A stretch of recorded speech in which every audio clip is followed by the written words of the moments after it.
जैसा कि आप सभी को मालूम ही है कि जब पहली बार इंडिया अलायंस के आइडिया को देश के सामने लाया गया था तो पूरा देश उत्साहित हुआ था।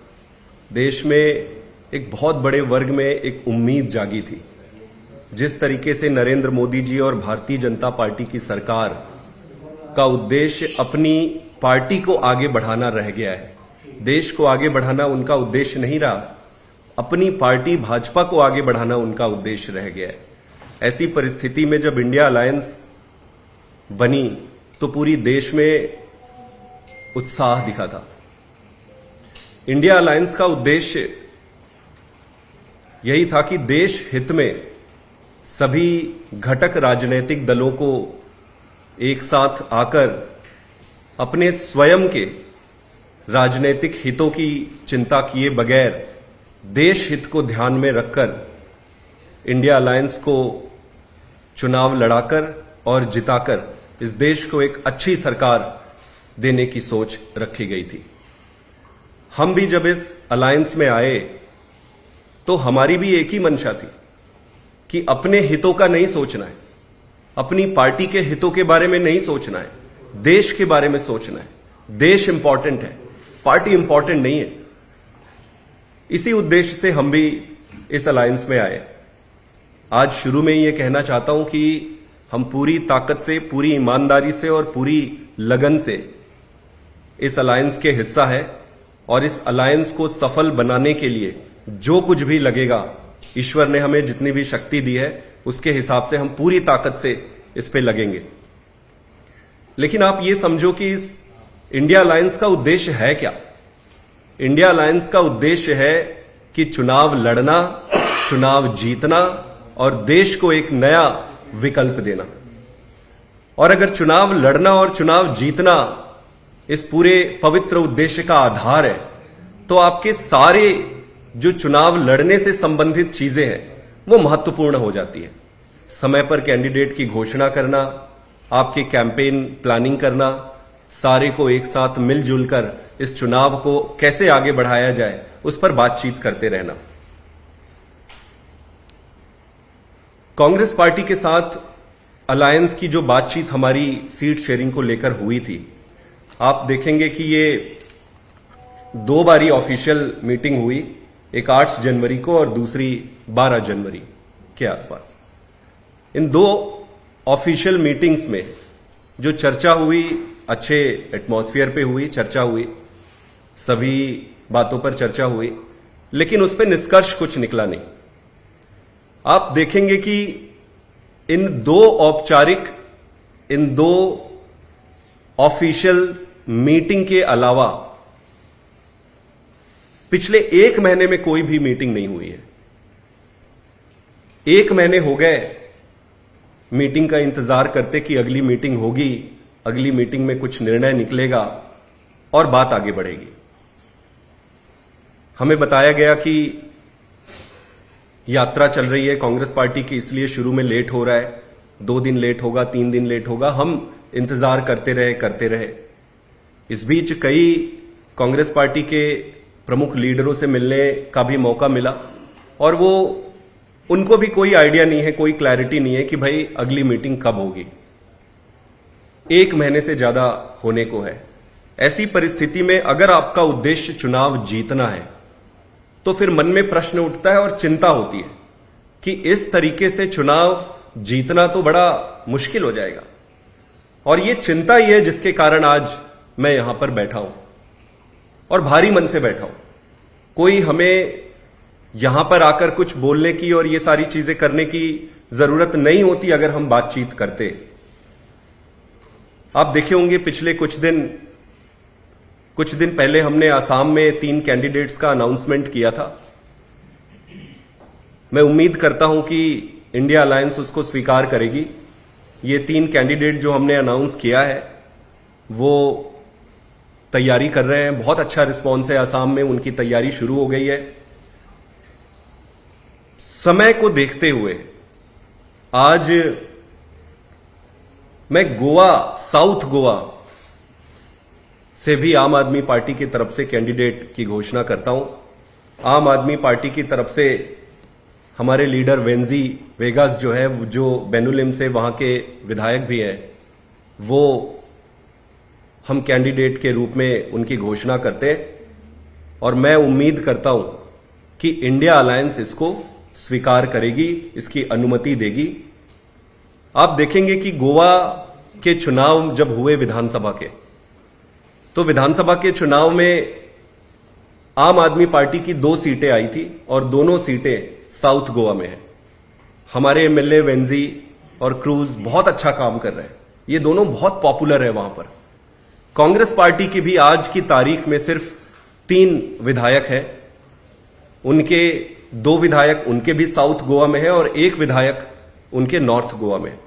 इस हिसाब से साउथ गोवा स्वाभाविक है कि अगर कांग्रेस की 3 सीट है और आम आदमी पार्टी की 2 सीटें हैं, तो स्वाभाविक रूप से 1 सीट आम आदमी पार्टी को मिलनी चाहिए और उसी के तहत विनेबिलिटी को ध्यान में रखकर, विनिंग प्रोस्पेक्ट्स को ध्यान में रखकर आम आदमी पार्टी ने श्री वेंजी जी के कैंडिडेटर की आज घोषणा की है। इसी के साथ गुजरात में भी आज मैं 2 कैंडिडेट्स का अनाउंस करने जा रहा हूं। उनमें से एक है हमारे चैतर वसावा जी, जिसके बारे में पहले हमने आपको बताया था, और दूसरे हैं भावनगर से उमेश भाई मखवाना जी। तो भरूच लोकसभा सीट से चैतर वसावा जी और भावनगर लोकसभा सीट से मैं उमेश भाई मखवाना जी के उम्मीदवारी की यहां घोषणा करता हूं आम आदमी पार्टी की तरफ से। मैं उम्मीद करता हूं कि इंडिया अलायंस इसको स्वीकार करेगी और खूब मेहनत करके ये सीट हम जीतेंगे। गुजरात के विधानसभा चुनाव में अगर आप देखेंगे तो 5 सीटें आम आदमी पार्टी की आई थी और लगभग 13% वोट शेयर मिला था। कांग्रेस पार्टी की यहां पर 17 सीटें आई थी और 27% वोट शेयर मिला था। अगर इसको प्योरली साइंटिफिक हिसाब से और मेरिट बेसिस पे आप देखें तो आम आदमी पार्टी को 1/3 सीट मिलनी चाहिए और कांग्रेस को 2/3 मिलनी चाहिए। तो इस हिसाब से हमारे 8 सीटें बनती है अगर आप प्योरली मेरिट को और विनेबिलिटी को परिप्रेक्ष्य में सामने रखें तो 8 सीटें बनती है। हमने 8 सीटें मांगी है इंडिया अलायंस से, कांग्रेस पार्टी से। आज हमने 2 सीटें अनाउंस करी है, बाकी की 6 सीटों का कुछ दिन के बाद विचार करके आपके समक्ष रखेंगे। कांग्रेस पार्टी 18 सीट पे लड़ ले और 8 सीट पे आम आदमी पार्टी लड़ ले, ये बड़ा मेरिट के हिसाब से, वोट शेयर के हिसाब से सबके सामने है। इस पे कोई लाग लपेट और कोई छुपाने की बात नहीं है। इसके साथ साथ दिल्ली के परिप्रेक्ष्य में भी मैं कुछ बातें रखना चाहता हूं। दिल्ली के चुनाव में भी आपने देखा होगा, लोकसभा में कांग्रेस पार्टी की 0 सीट है, विधानसभा में भी 0 सीट है। एमसीडी में चुनाव हुए उसमें 250 में से 9 सीटें कांग्रेस पार्टी की आई हुई है। अगर आप मेरिट बेसिस पे और ये पूरे आंकड़े को देखें तो कांग्रेस पार्टी की एक भी सीट इस डेटा के हिसाब से नहीं बनती है। लेकिन डेटा सिर्फ इंपॉर्टेंट नहीं है, जो अलायंस का धर्मा है और अलायंस का मान रखते हुए, कांग्रेस पार्टी की मान रखते हुए भी हम उन्हें 1 सीट ऑफर करते हैं। तो हमारा यह प्रपोजल है कि कांग्रेस पार्टी 1 सीट पे लड़े और 6 सीट पे आम आदमी पार्टी लड़े। आज कैंडिडेट की घोषणा हम नहीं कर रहे। मैं उम्मीद करता हूं कि दिल्ली के परिप्रेक्ष्य में बातचीत शुरू हो, बहुत जल्दी बातचीत का निष्कर्ष निकले, हम सारे अपने काम पे लगे और अगर फिर भी निष्कर्ष नहीं निकलता है तो हम अगले कुछ दिनों में जो 6 सीट हम कह रहे हैं उन 6 सीटों पे हम उम्मीदवार की घोषणा करेंगे और हम अपनी तैयारी, अपना काम शुरू करेंगे। गुजरात के परिप्रेक्ष्य में एक बारी मैं आपको फिर से एक चीज बताना चाहता हूं कि भरूच की सीट में जब हमने मांगा तो हमें कहा गया कि ये इमोशनल सीट है। हमने पूछा कि भाई ये क्यों इमोशनल है, तो बताया गया कि यहां अहमद भाई लड़ते थे और अब अहमद भाई की बेटी यहां से लड़ेगी। तो हमने इसका डेटा निकाला। डेटा अगर आप निकालेंगे तो 1977 से 1991 तक यहां पर चुनाव लड़े उसमें आखिरी बार 1984 में कांग्रेस पार्टी जीती थी। 40 साल हो गए कांग्रेस पार्टी यहां चुनाव जीती नहीं है। उसको भी आप छोड़ दो, 2019 में आप देखेंगे कि बीजेपी को 55% वोट शेयर मिले थे और कांग्रेस पार्टी को 26% वोट शेयर मिले थे। तो पहली बात तो ये अहमद भाई वहां बहुत पहले लड़े थे, 1984 की बात है। ये 40 साल से यहां कांग्रेस हार रही। ना तो ये इमोशनल सीट है, ना अहमद भाई की सीट है, और ना ही ये कांग्रेस पार्टी की स्पेसिफिक सीट है जहां जीतने की प्रोबेबिलिटी है। मैं पूरी संजीदगी के साथ कहना चाहता हूं कि आज अगर भारतीय जनता पार्टी को हराना है तो आपको परिवारवाद से बाहर निकलना पड़ेगा।